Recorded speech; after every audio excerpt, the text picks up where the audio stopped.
noches a todos y todas. Este fue un trabajo en conjunto de la Comisión de Energía y Soberanía del Instituto Patria. Hay una subcomisión que es la de Transporte y Distribución, la cual viene trabajando hace ya más de un año. La formación de contenidos y un poco la idea de este curso fue que se pueda esbozar en breves 2 horas cuáles fueron los hechos, los hitos que enmarcaron nuestra historia como para llegar al estado en que se encuentran las redes de transmisión y distribución de energía, y cada uno de los puntos que debemos empezar a reconstruir como para volver a crecer en el área y poder tener redes de distribución y transporte adecuadas para poder abarcar a los hogares, a la industria y al crecimiento del país que está necesitando nuestra Argentina. ¿Todos bien? Bueno, me alegro. Hoy parece que no hubo ninguna novedad terrible, ¿no? Estamos, bueno, con la tercera parte del curso del Patria, de Soberanía y Derechos Energéticos. Hoy le recordamos que son 4 los cursos que están en paralelo en La Plata, se está dando en el Sindicato de Canillitas, ¿sí? Hoy se estaría dando la segunda parte allá en La Plata, y acá la tercera.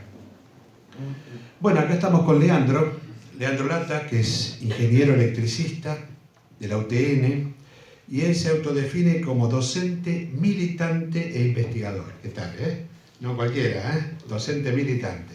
Pero también lo tenemos a Guillermo Casinotti, también de la UTN de Avellaneda, docente y también militante investigador. ¿Qué tal? Un aplauso para los 2 compañeros que van a ser los que nos presenten hoy la tercera parte de este curso. Gracias. Buenas tardes a todos y todas. ¿Cómo les va? Bueno, desde ya un orgullo para mí estar acá, al frente de este curso. Lo primero que bueno, les quería comentar que hace 15 años que estoy trabajando en el área de distribución de energía y que esta también es mi casa. Soy afiliado a APSE, al sindicato, la Asociación de Personal Superior de Empresas de Energía, y soy delegado gremial de un sector de trabajo. Hace un año que me sumé a trabajar con la Comisión del Patria, y la verdad que encontramos un lugar muy próspero para militar, donde bueno, nos dieron toda la libertad y todo el apoyo para desarrollarnos. Así que bueno, por ahí también los quería convocar a que se sumen a militar, porque la verdad que es un espacio muy próspero para eso.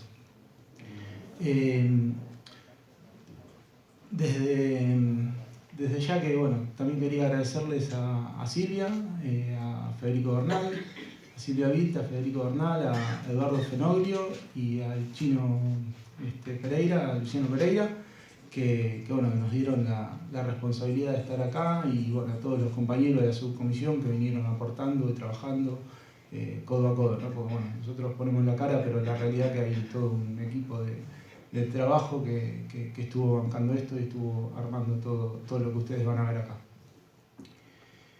En primer lugar, bueno, les quería contar que este módulo vamos a tratar de analizar en qué estado están actualmente las redes de transporte y distribución de energía, de gas y de electricidad en general.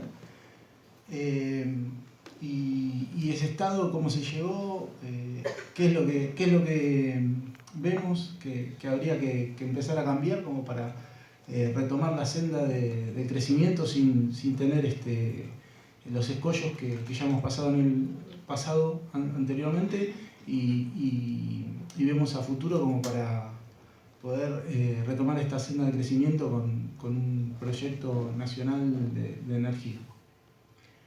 Lo encaramos de varios lados.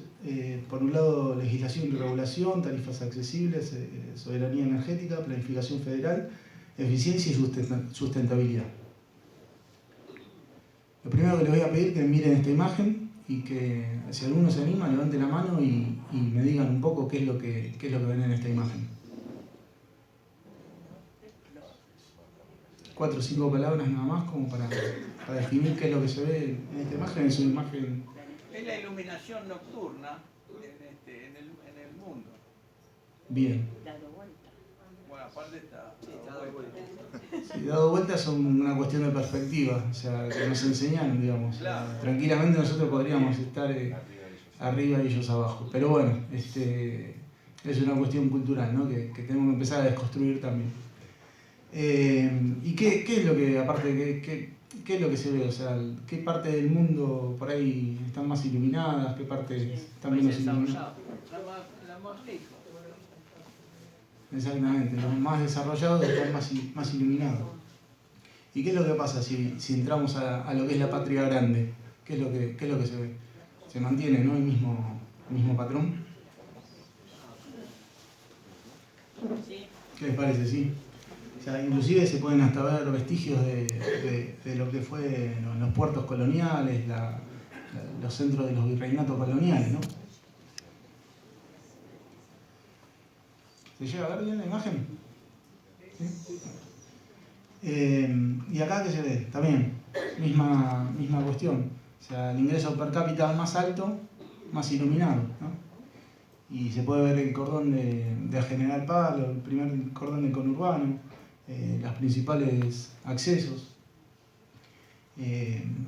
Así que, o sea, esa relación entre poderío económico o también el desarrollo económico, el bienestar también asociado a la población, o sea, está marcado en todos los aspectos.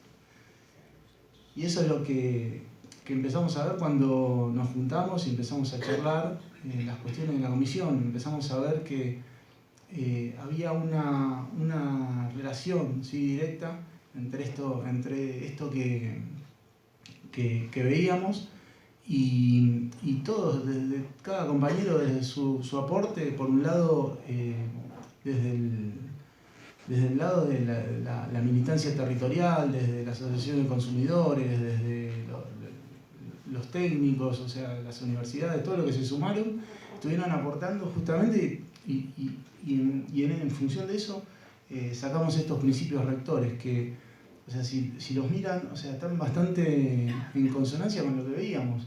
O sea, que para relacionar la energía con el bienestar y con el desarrollo, lo que necesitamos es acceso universal, que todos podamos tener acceso a la energía, y un principio federal donde no solamente la parte céntrica del país, o sea la que tenga desarrollo económico, sino nos podamos extender a todo el país. Lograr la soberanía energética como horizonte y por otro lado ver la energía como un servicio público y no como un derecho, como un servicio público y un derecho humano y no como una mercancía. ¿Está bien? Hasta acá fue lo que empezamos a ver los que integramos esta comisión. Y cuando empezamos a investigar, ya pasada la etapa que estábamos corriendo atrás de las audiencias públicas y viendo un poco cómo se formaba el grupo, empezamos a formar contenido, a investigar, y nos dimos cuenta que esto de desarrollar, de ver la energía como un servicio humano,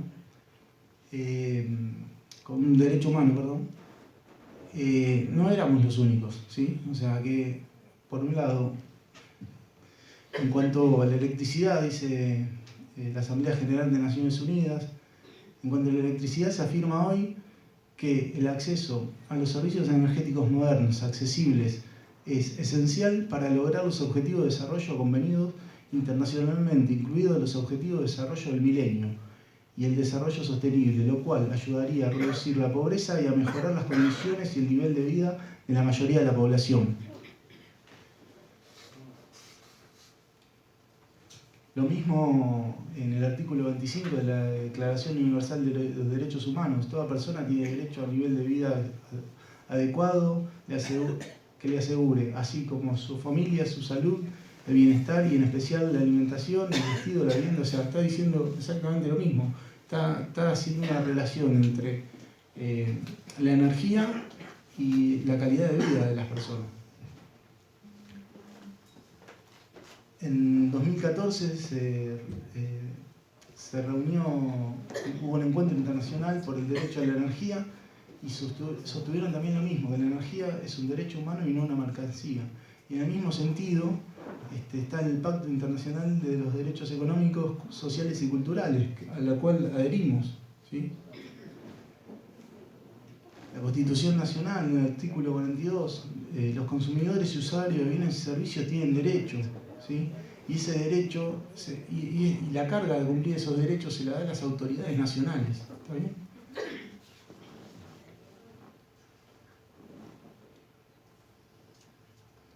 Y por último, el Código Civil de la Nación, por un lado, el Código Civil y Comercial de la Nación, por un lado, habla de contrato de consumo y de trato digno. O sea que todo eso que nos juntamos y armamos los principios rectores de la comisión y todo, no era una cuestión solamente de unos militantes que se habían juntado y llevaban su experiencia, sino es una cuestión soberana, es una cuestión que es extensible a cada uno de los rincones de nuestra patria grande y son un trabajo que tenemos que realizar en conjunto para lo que viene.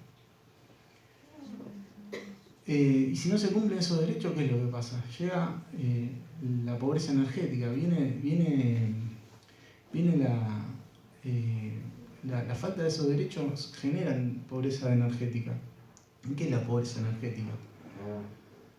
El vínculo entre la energía, pobreza y el medio ambiente empieza a cobrar importancia como línea de investigación en las ciencias sociales, como eje temático en los planes e instrumentos de desarrollo nacionales de los países de Latinoamérica, lo dice la CEPAL, ¿sí?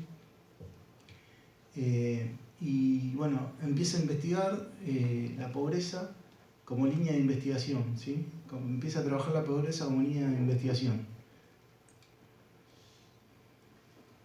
Y lo define: para conocer si un hogar está en situación de pobreza, se estima un nivel de ingreso que representa el umbral entre ser o no ser pobre.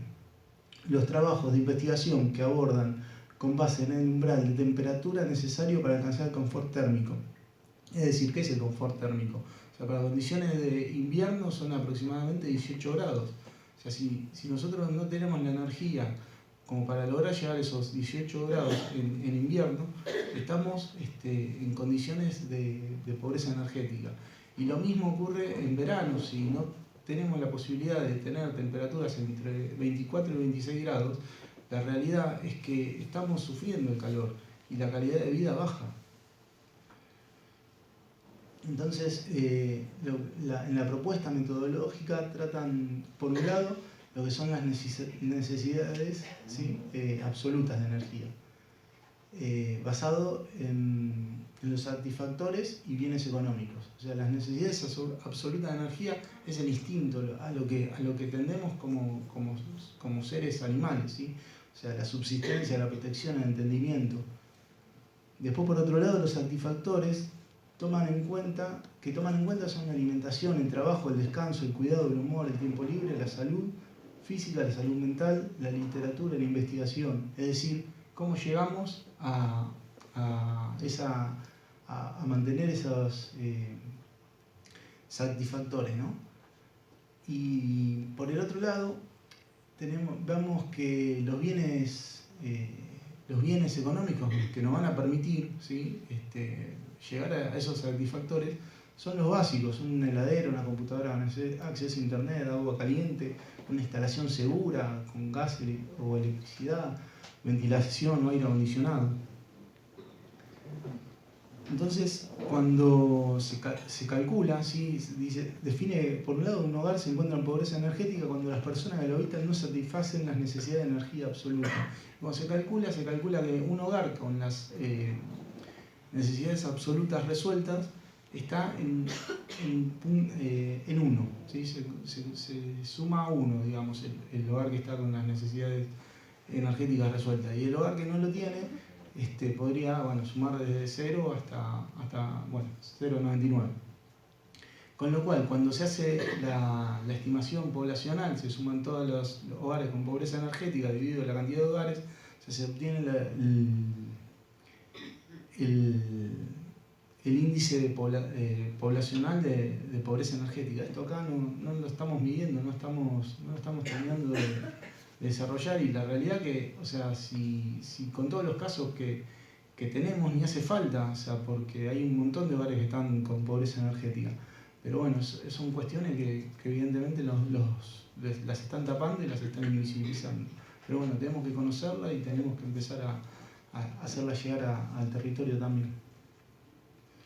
Y después nos dicen, o sea, con una total impunidad que, o sea, adelante de los trabajadores, ¿no? Si están en sus casas con remera y patas, están consumiendo energía de más.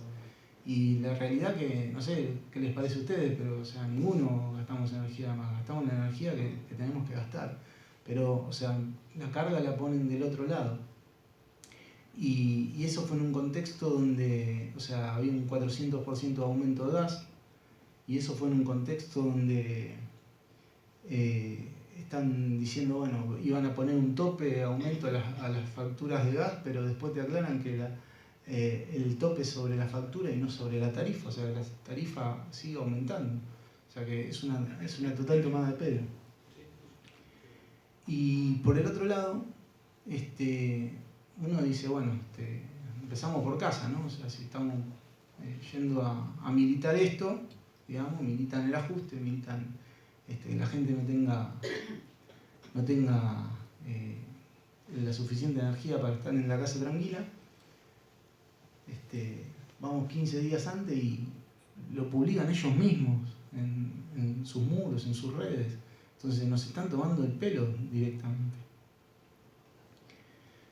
Y la cosa, o sea, hasta ahí es hasta una cuestión instintiva, pero es una cuestión, digamos, que uno se la toma a la ligera, pero la cosa se empieza a complicar cuando la cantidad de usuarios que no pueden pagar las tarifas crece y crece, y se empiezan a tomar préstamos para pagar esas tarifas. Hace poquito tiempo tratamos con mi compañera de militancia y de la vida, Laura, empezamos a querer mandar la nena a la colonia, y cuando nos metimos en el Facebook del club, al cual lo pensábamos mandar, o sea, había un mensaje de la comisión directiva del club a los asociados para que por favor paguen la tarifa en término. ¿Por qué tenían que pagar la tarifa en término? Porque le triplicaron del año pasado a este año la tarifa de gas.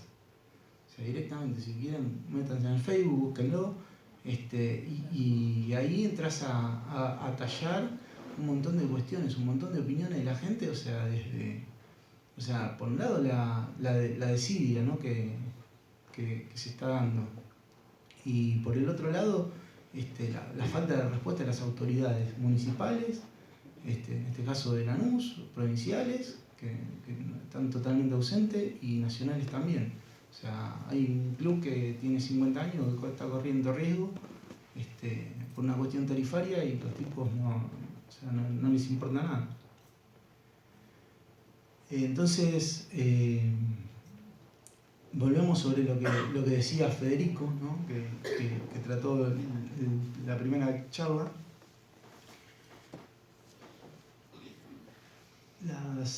La falta de inversión, ¿no? ¿Cómo se dio? O sea, le dieron todo a las empresas, la RTI que exigieron, le dieron ayuda de todo tipo, pueden mover la plata como quieran, todo el manualcito que tienen ellos, digamos, para que vengan las inversiones, que vengan ayuda de inversión, se la dieron todos, o sea, le dolarizaron la tarifa, tienen todas las ventajas, y sin embargo, la expansión de las redes de gas disminuyeron disminuyeron y están en valores récord de que se creó la empresa Metrogas. O sea, la mínima cantidad de inversiones interanualmente, desde que se creó la empresa Metrogas.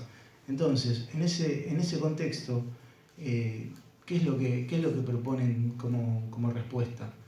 ¿Qué es lo que dice el gobierno? Dicen, bueno, bárbaro, pero nos sobra el gas, porque estamos invirtiendo y estamos perforando y nos sobra el gas.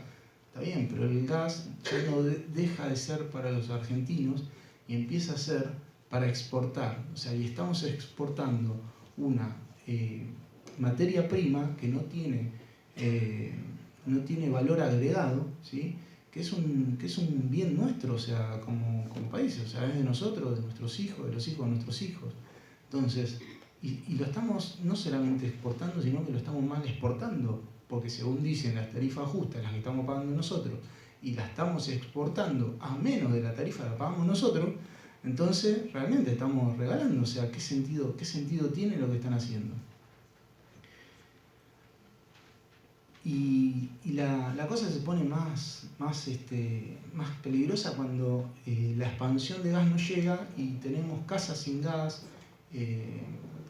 casas sin luz, o sea, que se calefaccionan precariamente. Y tenemos el problema de las garrafas, que la mayoría de las instalaciones en garrafa no tienen instalación normalizada. Entonces, ¿qué es lo que pasa? O sea, pasa que eso es una bomba de tiempo, el hecho de no se normalicen las instalaciones. O sea, y de hecho lo que pasó en Moreno fue una tragedia terrible y podría haber sido muchísimo peor. Y las autoridades no están presentes. O sea, las autoridades provinciales son las que se tienen que hacer cargo de las escuelas y no están presentes. O sea, es la falta total del Estado. Y ¿qué hubiera pasado si la garrafa explotaba 15, 20 minutos después? O sea, esto es otra foto de un medio de afuera. O sea, ¿cómo quedó el aula? Imagínense el aula con los chicos ahí adentro. Es realmente terrible, es una desidia, está invisibilizado. Y eso es parte de lo que es la pobreza energética. La pobreza energética mata. Bueno, después empezamos a analizar lo que es la legislación. Cuando hay varias cuestiones que evaluar de la legislación, pero tomamos para la presentación, por una cuestión de tiempo, dos cuestiones básicas. Por un lado, la ley 24.065, que es el régimen de la generación, transporte y distribución de electricidad. Si en el artículo 2, la ley dice, inciso D, la ley dice: los servicios suministrados por los transportistas y distribuidores serán ofrecidos a tarifas justas y razonables. Exactamente lo mismo dice el artículo 40. El artículo 27 dice que los transportistas y distribuidoras efectuarán el mantenimiento de sus instalaciones en forma de asegurar el servicio adecuado a los usuarios. O sea, ninguna de las dos cuestiones se está cumpliendo. Por el otro lado, dice en el artículo 54 que se cree el Ente Nacional de Regulación. Y por el otro lado, ¿cómo se eligen a los miembros? Que 2 miembros lo elige el Poder Ejecutivo y 2 miembros lo elige una comisión, el Consejo Federal de Energía Eléctrica. O sea, y después dicen en el artículo 59 que los miembros del directorio tendrán dedicación exclusiva en su función, alcanzándoles las incompatibilidades fijadas por la ley para los funcionarios públicos. En el artículo 60 dice que los miembros del directorio no podrán ser propietarios ni tener interés alguno, ni directo ni indirecto, en las empresas de energía. Con lo cual, o sea, y en el artículo 59 dice claramente que el que debe remover a algún director del ENRE, si está incumpliendo con alguna de estas cuestiones, es el Poder Ejecutivo. Y el Poder Ejecutivo es el que no hace nada para remover al señor Chambuleirón, que es el que tiene a cargo el ENRE, que es el mismo que hizo, salió de perito de parte en contra de Argentina en un montón de situaciones. Entonces, estamos en una situación de desmantelamiento del Estado, de desamparo del Estado. O sea, las leyes están y hay que hacerlas cumplir. O sea, los compañeros que están con el tema tarifa, la próxima clase van a hablar y les van a contar más en detalle lo que las incompatibilidades que tiene esta persona para ocupar el cargo de director del ANRE. Y después hay otra cuestión que es la cuestión estadística, pero no la cuestión estadística por solamente la cuestión estadística, sino la información que tiene que tener el Estado para tomar las decisiones. Hay un vacío y la realidad que si mañana hay un gobierno que quiere tomar decisiones sobre el estado de las redes, que inclusive le pertenecen porque están concesionadas, no tiene instrumentos, porque justamente lo que falta son estadísticas, qué se compra, qué se vende, el estado de cada una de las redes. Entonces vos no podés planificar si no tenés estos datos, ¿está bien? Y por otro lado, abordamos el tema de de soberanía energética. Y nos empezamos a preguntar qué implica la soberanía energética y qué implica la no tener soberanía energética, ¿está bien?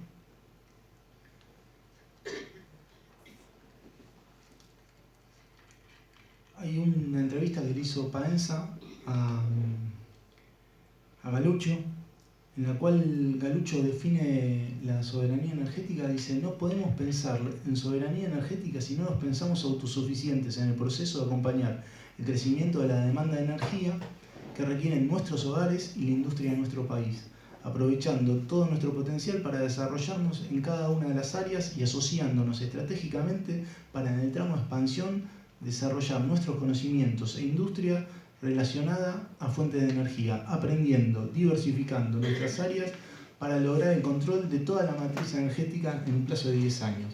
O sea, es fantástico lo que dice, porque, o sea, por un lado dice, o sea, define la soberanía energética, define cómo lograrla y nos da el plazo también.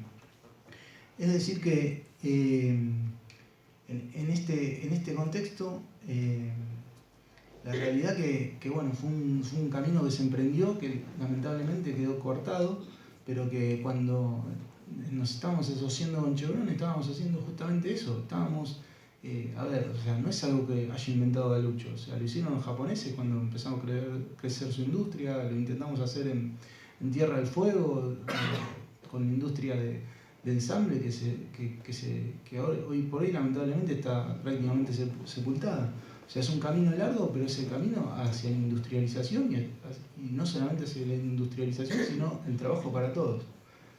Entonces, ¿cuáles son los peligros que tenemos para lograr esta soberanía energética, más allá de los internos que ya los conocemos y ya los vimos en estos últimos 3 años y medio? La Organización Mundial de Comercio, el constante liberación de los mercados de la Organización Mundial de Comercio, que arranca en el 86 y se sella en el 94 con el Acuerdo General sobre Comercio de Servicios, también los GATT. En ese mismo sentido, o sea, vienen avanzando y se empezó a expandir lo que era el TISA. El TISA es el Acuerdo sobre Comercio de Servicios en inglés. Y ese acuerdo llevaba alrededor de 50 países ya sumados, y son los que están resaltados en verde. Y este acuerdo prácticamente no se conocía, era muy silencioso lo que se podía encontrar de este acuerdo. Se empieza a filtrar algo cuando los eurodiputados, o sea, empiezan a entrar a ver el tratado que tenían que firmar, y lo que hacían, los tenían en una habitación el tratado y no lo podían filmar, no le podían sacar fotos. Lo único que podían hacer era entrar con un papel y un lápiz, copiarlo o redactarlo no textual, ¿sí? Y sacar cuáles eran las cláusulas de ese tratado. Por suerte, con los Wikileaks, o sea, se difundió ese tratado y se pudo frenar la operación. Pero bueno, por un lado, o sea, tenían varias cláusulas que van a ver que son netamente nocivas para las regulaciones de los estados y el crecimiento y la soberanía energética. Por ejemplo, las listas negras, donde todo lo que no está registrado para ser liberado queda automáticamente subordinado al libre comercio. Es decir, que dentro de los sectores se podía elegir algunos sectores, y esos sectores, todo lo que no quedaban dentro de esos 2 sectores o 3 sectores que podías elegir, quedaba automáticamente liberado. Por otro lado, el concepto de status quo, donde todo lo que ya ha sido liberado en la firma del acuerdo no puede bajo ninguna hipótesis volver a tener reglamentaciones más severas. Y por si no quedaba claro, la cláusula Trinchete, donde una vez liberado un servicio no puede volverse atrás, lo que impide a nuevos gobernantes tener políticas diferentes en defensa de los derechos de la población.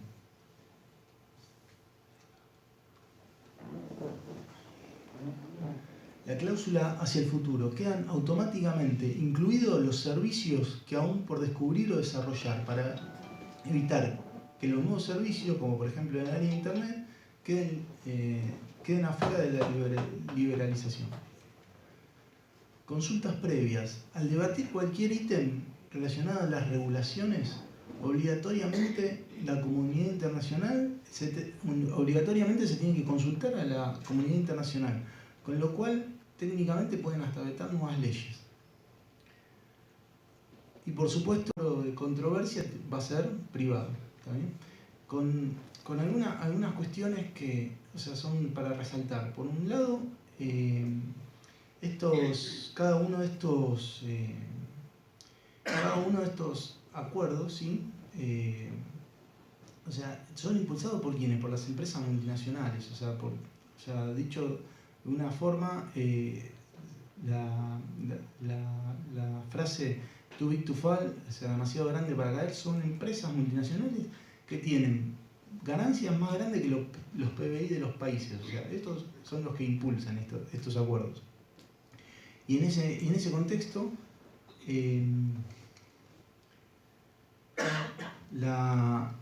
cada una de las empresas, por ejemplo, podrían hacerle juicio a cualquier país, pero los países no pueden hacer juicio a las empresas. Es algo realmente dañino para las economías emergentes. Y después de eso, que estaba frenado, viene el Tratado del Mercosur y la Unión Europea. Este tratado, si bien todavía no se sabe a fondo qué es lo que trae aparejado, tiene cuestiones que son netamente económicas, como para realmente terminar con la posibilidad de los países de desarrollarse. Te ponen el sellito de país agroexportador y de ahí no salís más si se aplica este tratado. Es decir que, por ejemplo, si nosotros veníamos trabajando el CALEN y lo veníamos desarrollando y queríamos expandirlo en Latinoamérica, ante este tratado podíamos. Con este tratado, lo que pasa es que cuando vamos a llevar a Brasil, por ejemplo, no tenemos prioridad con respecto a Brasil de una empresa europea. Pero a su vez también, no solamente con las empresas europeas, sino con las empresas que cumplen con la norma de origen europea. ¿Cuál es la norma de origen europea? Si tienen un 5%, ¿sí?, de producción europea, significa que para ellos son europeos. Que viene de Malasia, de la India, un reactor nuclear, que solamente le pusieron la programación, algo electrónica en Europa, y compite directamente con la mano de obra nuestra. Que están haciendo un industricidio.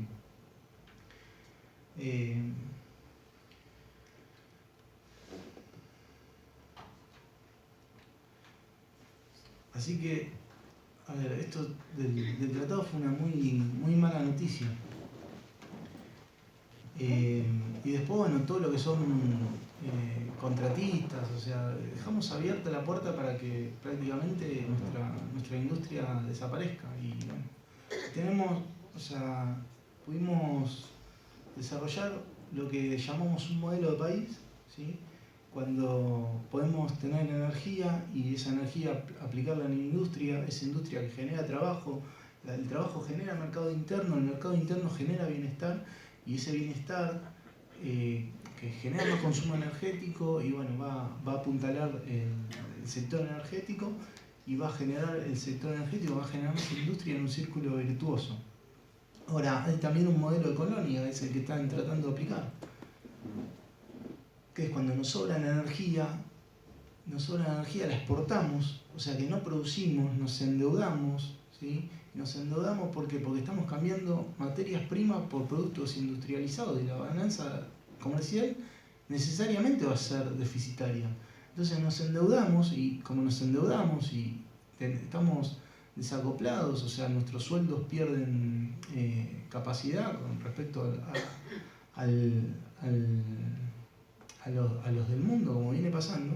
Entonces generamos más pobreza energética porque nuestros sueldos disminuyen y realmente no tenemos la capacidad de mantener esos satisfactores de los que hablábamos antes. Entonces nos va a seguir sobrando porque evidentemente no vamos a tener la capacidad de pagar la energía y nos va a seguir sobrando energía y la vamos a seguir exportando, o sea, en un círculo que realmente nos insume en ser un país para 10 millones de personas y no para un país para todos y todas. Perdón, una consulta. Sí. Respecto al Tratado del Mercosur, porque como todas las cosas se anunció con toda rimbombancia, como si fuera que hubieran llegado logrado una cosa importantísima para el país, lo cual, de acuerdo a lo que vos decís, es absolutamente falso, pero aparte de eso no tiene vigencia, porque hasta donde se sabe tiene que ser aprobado por los parlamentos de los países integrantes, de manera que es una cosa que lleva un tiempo prácticamente no se puede estimar ni se puede saber, ¿no es cierto? Yo tengo entendido eso, así que en realidad de acuerdo, es negativo sin duda, pero esperemos que, digamos, que con el tiempo y con el cambio de gobierno que esperemos que se dé, ¿no es cierto?, ese pacto o ese acuerdo sea revisado o sea nulo, digamos, ¿no? Está bien, exactamente. Leandro se está anticipando a eso. Y le pedimos, por favor, que las preguntas las anoten o las tengan y que al final vamos a responder todo lo que ustedes requieran, ¿sí? Te termino de cerrar, o sea, por eso lo pusimos como riesgos, como futuros riesgos, ¿sí? de lo que es riesgo de poder llegar a la soberanía energética. Y si les interesa el tema, hay una mujer que es especialista en este tema y la verdad que, o sea, si googlean enseguida les va a saltar. Se llama Sofía Escacerra, ¿sí? La verdad que, o sea, estuve en un congreso con ella que me invitó a APSE a través de la ISP, Internacional de Servicios Públicos, donde ella estuvo exponiendo todos estos temas ya hace un par de años y la verdad que si googlean es más que interesante y es más que apasionante el tema. Bueno, después hicimos lo que sería una línea histórica, por ahí un poco caprichosa, pero bueno, para poder explicar cómo llegamos a hoy en día, ¿no? Por un lado, arranca el consenso de Washington, donde lo que se trataba era hacer la liberación del comercio, especialmente las importaciones, sacar barreras arancelarias y privatizar sobre todo empresas estatales que nos convencieron que eran malas. O sea, ¿se acuerda? Doña Rosa, eran empresas que venían funcionando, habría cosas para mejorarle, pero o sea, no eran lo malas que nos convencieron de que eran. Y en ese contexto se vinieron a los poco tiempo las privatizaciones, exactamente. O sea, empezaron por los telefónicos, siguieron por Segva y Agua y Energía. Y eso generó precarización laboral, pérdida de mano de obra, congelamiento de sueldos, cooperativas, pero a su vez una terrible degradación de la calidad de servicio. Las empresas tenían reserva operativa, las empresas del Estado tenían reserva operativa, el privado no ve la reserva operativa como algo bueno, ve como que tiene plata ahí parada.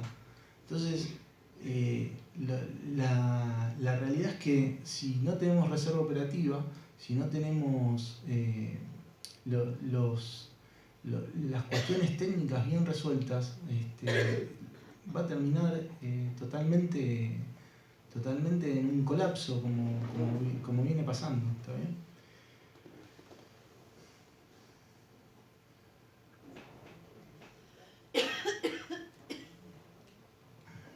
Perdón, pero tenía que tomar agua.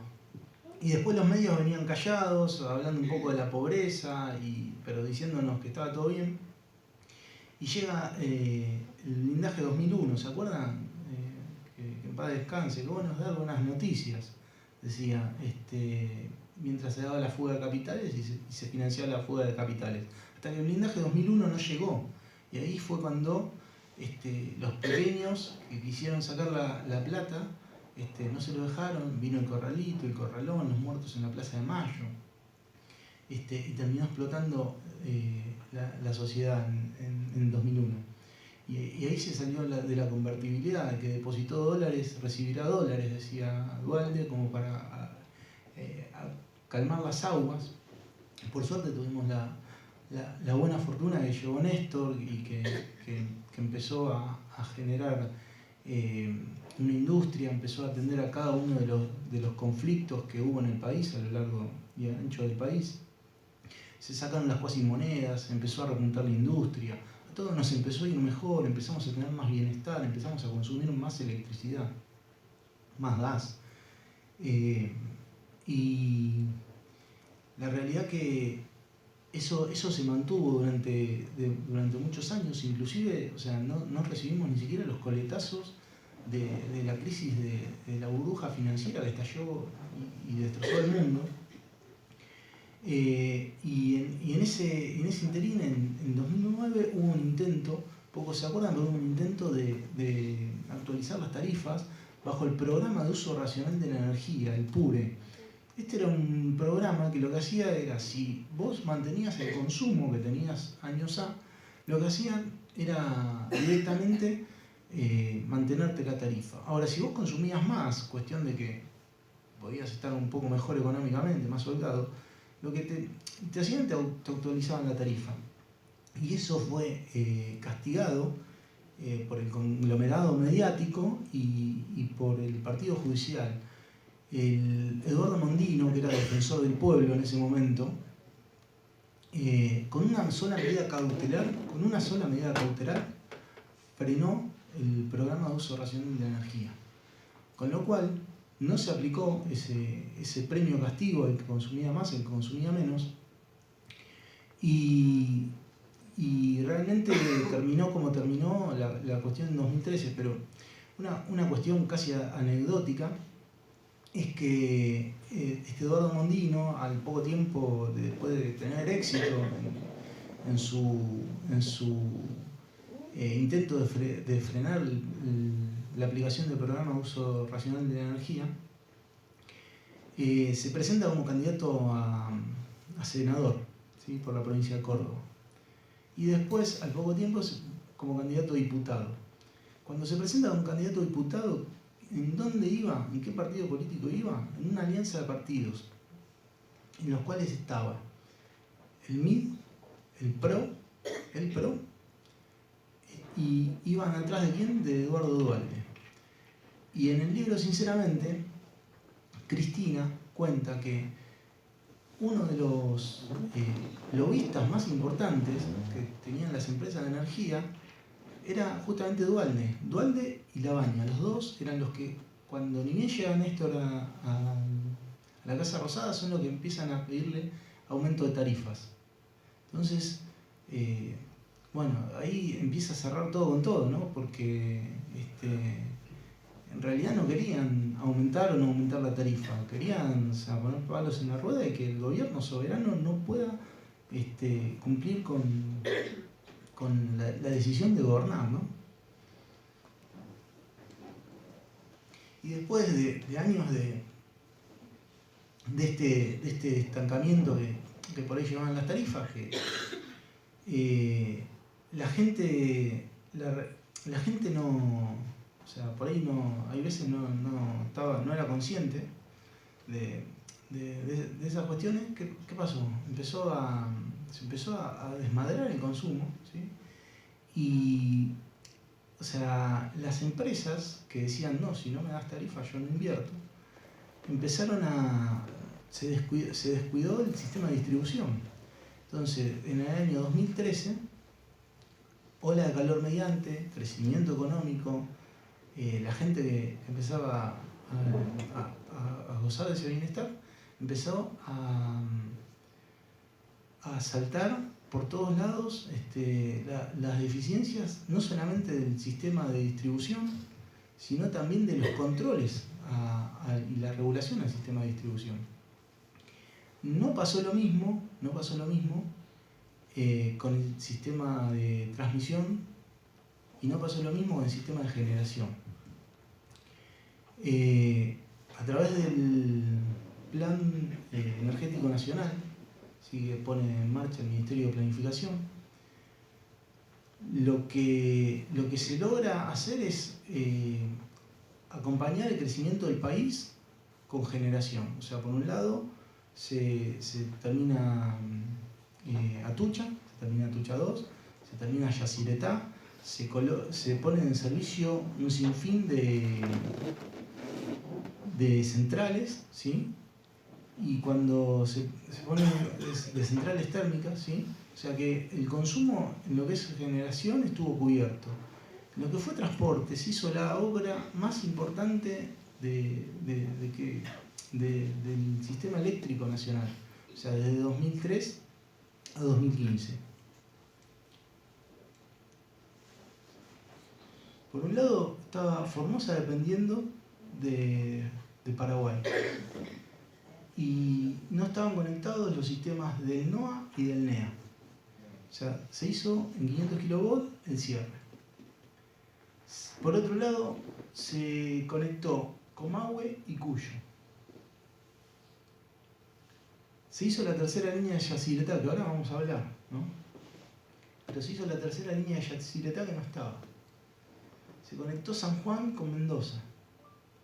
Se conectó Choel con Puerto Madryn, Pico Truncado y Río Gallegos. Se dejó preparado para interconexión subterránea con Tierra del Fuego. Se dejó preparado, no sé si se llega a ver, no, ¿se llega a ver ahí? Un puesto de interconexión para las nuevas centrales Kirchner y Zeperny. Es decir que el sistema que teníamos era un sistema interconectado realmente nacional, porque estaba todo el sistema, prácticamente todo el país interconectado, y a su vez se hicieron 5.500 kilómetros de línea de 500 kV, un 60% más de lo que había. Se invirtieron 16.000 millones de pesos, es decir que pasamos de tener 9.000 a tener 14.500. O sea, se hicieron un promedio de 500 kilómetros por año de línea de alta tensión, contra 0 de esta gestión. 0. O sea, tanto que dijeron últimamente que necesitamos conectarnos con los países vecinos y todo, ellos en 3 años y medio hicieron 0.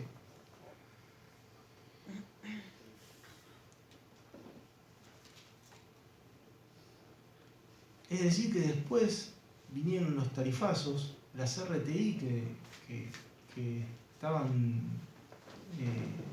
realmente a medida, a uso y a medida de las empresas, ¿no?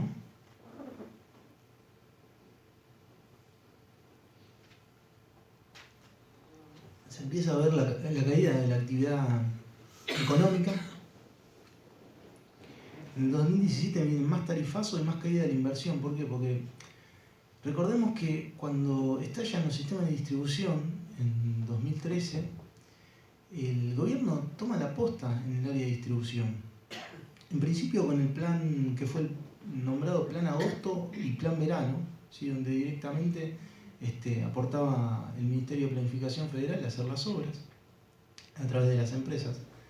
Y después se consolida el FOSEDE, ¿sí? El Fondo de Consolidación del Sistema de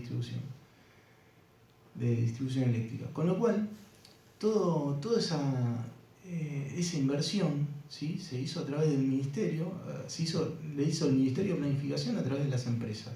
Y cuando ya las empresas no tenían capacidad de seguir generando inversión, y los intendentes eran los que iban y decían, mirá, tengo este problema, o sea, hay gente que se queda sin suministro varios días. Entonces, ¿qué se hizo? Se creó el Más Cerca Eléctrico, o sea que se invirtieron millones y millones de pesos en la red de distribución, tanto en el plan Más Cerca y el plan FOSEDE. Con lo cual, el gobierno anterior había retomado la senda del crecimiento en la red de distribución. Cosa que tal fue así que se habían tendido tantos cables, habían hecho tantas obras en 2014-2015, que en 2016 todavía quedaban obras que se habían hecho anteriormente y se pusieron en servicio. Las que faltaba no solamente poner en servicio, sino que había que poner algo de plata, las paralizaron. Paralizaron todas las obras de distribución, prácticamente de distribución y de transmisión, incluida obras que estaban en el 70%, que hubieran servido para el 16 de abril frenar el apagón, las pararon todas. Entonces, en 2017 se nota más la caída en la inversión en el sector de distribución. ¿Por qué? Porque se pusieron en servicio todas las obras que venían arrastrándose desde 2015 y 2016. En 2018 las facturas ya eran impagables y la gente empezó a pagar en cuotas. Y en 2019 se consolida, ¿sí?, lo que fue la crisis energética que ellos tanto anunciaron y tanto adoraron por tener. O sea, la crisis energética la generaron y la tienen ellos en sus manos hoy. O sea, no fue todo lo que vinieron despotricando de crisis energética 2003, 2004. Nunca hubo crisis energética, nunca se apagó el país y los países vecinos como pasó ahora. Entonces, a pesar de las tarifas, a pesar de todo lo que ya sabemos, lo que sufrimos en carne propia, de todos los sectores, o sea, los trabajadores, o sea, con retiros voluntarios, con persecución laboral, en todos los ámbitos, con mayor tercerización, como están haciendo. En todos los ámbitos se ve esta crisis que realmente nos está pegando a todos. Y cuando viene el apagón e intentan explicar el apagón, lo que me gustaría es que realmente fue una paparruchada. Ahora vamos a hacer un análisis cortito de lo que fue la presentación del secretario de Energía. Porque realmente, a ver, hay cuestiones que son muy básicas y son muy elementales. Y esta persona que ven acá se llamó Gustav Kirchhoff, ¿sí? Y desarrolló dos leyes que verifican el principio de conservación de la energía: la ley de mallas y la ley de nodos. O sea, la ley de nodos dice que todas las corrientes entrantes a un nodo sumadas, ¿sí?, respetando el sentido de circulación, dan cero. O sea que sumamos las corrientes entrantes y restamos las corrientes salientes, por ejemplo, y me tiene que dar cero. Es un principio básico de conservación de la energía que se venía respetando hasta que el secretario de Energía hizo la presentación. Como bien le dijeron, o sea, esta suma de corrientes se puede dar tanto con corriente como con potencias. Y él lo hizo con potencias. Y acá vemos que, sin hacer ninguna aclaración, está tratando de justificar los supuestos 1650 megas que estaban circulando por la línea Colonia Lía Campana, Colonia Lía Rodríguez. Y la realidad que cuando venimos sumando desde arriba, desde Yacyretá, decimos, bueno, o sea, por lo menos no habrán hecho un análisis completo, o sea, con los aportes de toda la red, pero por lo menos habrán hecho algo coherente. Si sumamos los 1780 más los 1000 que están aportando Yacyretá y Garabí, y le restamos los 1026 que se van para Paso de la Patria, los 820 que van directamente a Colonia Elía, o sea, se supone que tendría que dar 730 megas por la presentación. Entonces, no lo aclara, y el hecho de que no lo aclare, no lo diga, o sea, me da que pensar dos cosas: o la presentación se la dio el enemigo para hacerla, o realmente están dibujando los números. Entonces, si hacen la cuenta, o sea, rápido en celular va a dar algo de 900 megas, ¿sí? Si seguimos el mismo razonamiento, entramos en Salto y decimos que, bueno, que le tenemos que sumar los 900 megas que aporta Salto Grande, los 490 megas que se van para Paraná se los restamos, ¿sí? Con eso llegamos a Colonia Elía, y en Colonia Elía sumamos los 820 megas que ya vienen de Mercedes, o sea, tendría que dar 1650. O sea, esa es la cuenta lógica. Y da 500 megas de diferencia. O sea, si esos 500 megas hubieran ido al consumo, o sea, está mal plasmada la presentación. Y si no, nos están dibujando los números. Y acá es cuando dice que la corriente estuvo acorde a los límites del sistema. La realidad es que no estuvo acorde a los límites del sistema de acuerdo a este gráfico que está presentando, porque no hay 1650 megas, hay 2000 megas. Entonces, la corriente está por arriba de los límites técnicos, ¿sí?, de la línea. Uno dice, bueno, vamos a hacer el análisis completo para ver si es un error de la impresión, o sea, es un error de la presentación. No está por ningún lado, o sea, en la página de la mesa no está como para descargarlo. Entonces, ahí es cuando reconocen que sean esos 1600 megas o 2000 megas, o sea, están perdiendo la estabilidad del sistema, ¿sí? Entonces, al quedar en isla y no poder el resto del sistema mantener los parámetros de funcionamiento, la frecuencia, la tensión, las oscilaciones, no poder mantenerlo, es que el sistema cae y sale de servicio y se genera el apagón. Y uno dice, bueno, por lo menos decime, a ver qué generó el apagón, decime las causas. Entonces, expresan esas cinco causas y son incompletas, o sea, porque las líneas de 500 kV se diseñan para que las tormentas y los vientos no las saquen de servicio, a menos que haya falta de mantenimiento de una cadena de aisladores, haya algún otro problema externo, ¿se entiende? Lo otro extraño es que no menciona ningún recorrido o mantenimiento. Las líneas de tensión se tienen que recorrer, se tienen que hacer ensayos de efecto corona, de termografía, o sea, constantemente, y no los nombra en el informe. Entonces parece que no se hubieran hecho. Por el otro lado, la reducción de legislación, exactamente lo mismo. Si hubo reducción de legislación, o sea, la legislación de la línea está determinada por proyecto y no debería de haber inconvenientes de humedad ni de aves. O sea, puede haber, no sé, nidos, que se hayan formado nidos, pero bueno, el mantenimiento está para sacar esos nidos, ¿está bien? O sea, no hay un ave que tenga 2 metros como para agarrar y pontear una línea de 500 kilovoltios. A ver, tendría que haber sido un dinosaurio, ¿no?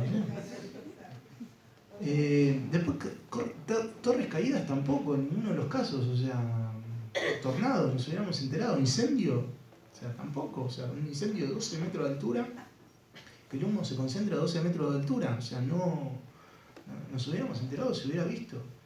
Y el vandalismo tampoco, porque no vimos a la señora despeinada dando vueltas, haciendo acting. Así que no, o sea, ninguna de estas causas, por sí solas, podrían haber sido la causa. Por el otro lado, hay las protecciones del sistema nos tienen que aproximar en dónde nos dio la falla. ¿Sí? Aproximadamente nos dice dónde fue la falla. Y no lo dijeron. Entonces, en este contexto, yo digo, ¿y si fue en el bypass la falla? Que es una instalación transitoria y más precaria que las otras. ¿Se hizo bien el bypass? Ahora, otra cuestión. ¿Por qué el bypass? 3 meses y medio. 3 meses y medio para cambiar una torre. O sea, ¿qué ponían? 4 torres al año.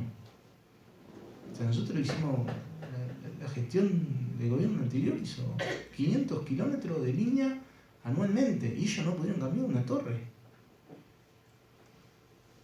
Y otro aporte que hizo, que fundamental que hizo el OET, fue la presentación del informe de Gamesa, donde dice se han emitido órdenes de compra para los trabajos de corrimiento de la estructura 412 de la línea 500 kV Campana Colonia Lía, en el cruce del río Paraná-Guazú. O sea, es la orden de compra. ¿Cuándo es esta orden de compra? 6 meses antes, un año antes de que la cambiaron, no, es de 2015. O sea, estuvieron 3 años y medio y 3 meses la línea fue de servicio para cambiar una torre. Esto es lo que hizo el mejor equipo en los últimos 50 años. A ver, es hasta gracioso, es hasta chistoso verlo de esa forma. Y después otra cuestión.